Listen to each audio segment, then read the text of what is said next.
جو لوگ نفلی قربانی کرتے تھے اپنے اعزہ کی طرف سے، وہ اتنی ہی رقم اس جہاد میں شامل کریں اپنے مرحوم کے ایصال ثواب کی طرف۔ میں اپنے والد کی طرف سے اگر نفلی قربانی کرتا تھا تو میں اس قربانی کی رقم فلسطین کے جہاد میں بھیجوں گا اور یہ نیت کروں گا کہ یا اللہ اس کا ثواب میرے والد کو پہنچے۔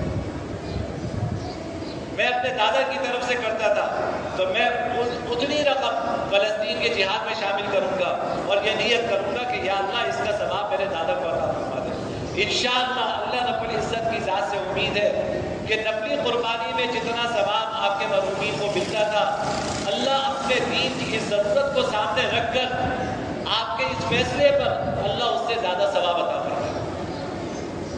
دین خواہش پورا کرنے کا نام نہیں ہے، یہ اچھی طرح سمجھ لیں۔ دین خواہش پورا کرنے کا نام نہیں ہے، دین وقت کی ضرورت کو پورا کرنے کا نام ہے۔